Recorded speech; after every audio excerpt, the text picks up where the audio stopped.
He might be a little man, but Rey Mysterio has got a big heart, a big career, and a big ass load of talent. Welcome back, guys, to Fog Wrestling. Rey Mysterio has been officially inducted into the WWE 2023 actually, 20 years out of date, Hall of Fame. Now, he was inducted by none other than Konnan. Konnan came out first. Konnan gave a pretty long speech, a very good speech, in fact, and he talked about how he kind of got Rey Mysterio into the business and that he loves Rey Mysterio, he respects Rey Mysterio.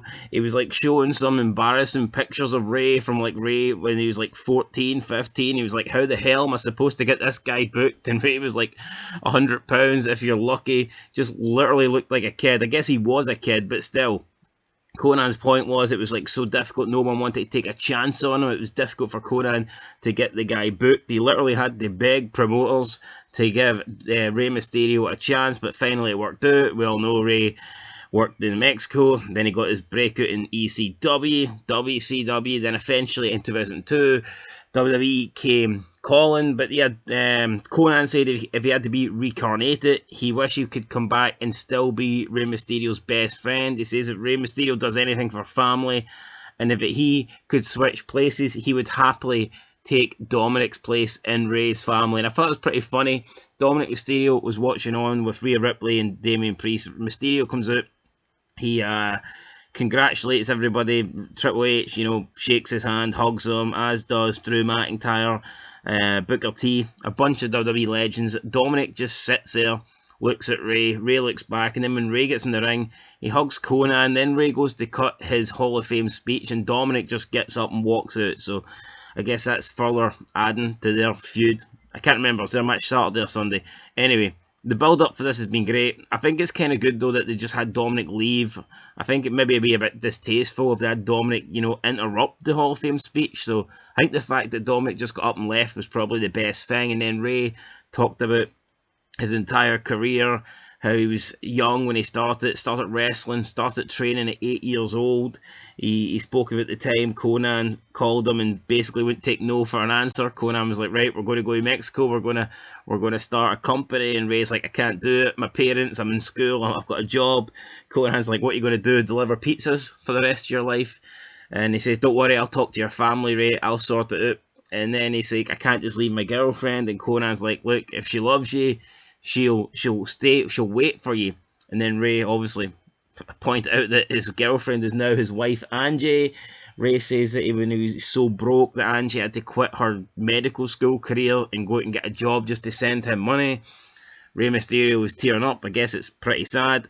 Rey was so fucking skint. And then he started getting a break. He started taking off in Mexico. He got into ECW, then WCW. And that's when he started making big money. Then, of course, 20 years later, he's in WWE. He's had an amazing career. He put over Dean Malenko. So did Konnan. Konnan said if it wasn't for Dean Malenko, Rey Mysterio might never got his big break because there would have been a lot of jealous people that would have sandbagged Rey, and his first debut match would have been absolutely terrible.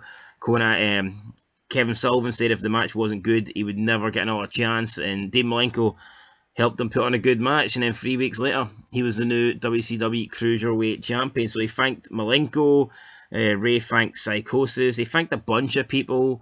Then he got into WWE. He thanked Heyman, he thanked Bischoff. In WWE, he thanked the likes of Batista, Taker, John Cena, Edge, all those guys, Undertaker, all those guys that he wrestled, mainly guys that he wrestled on SmackDown. And then, of course, he thanked Eddie Guerrero, Viva La Raza. He didn't thank Chavo, and Chavo wasn't here at all, which I thought was kind of interesting. I don't know, is Chavo falling out with Rey, or is Chavo busy? Or I thought it was a bit strange that Chavo never got a mention. But yeah, that was it. Pretty much Rey went on about his career, and what a career he's had. Still going, 50 years old. I'm not going to say that he's better than ever, but god damn it, he still moves better than most people. He still moves like he's in his 30s. So yeah, I know Rey Mysterio, even though he's 50, the guy could still go on for another couple of years. He's not showing any signs really of slowing down. Is he peak Rey Mysterio? No, but let's be honest, he's pretty close to it.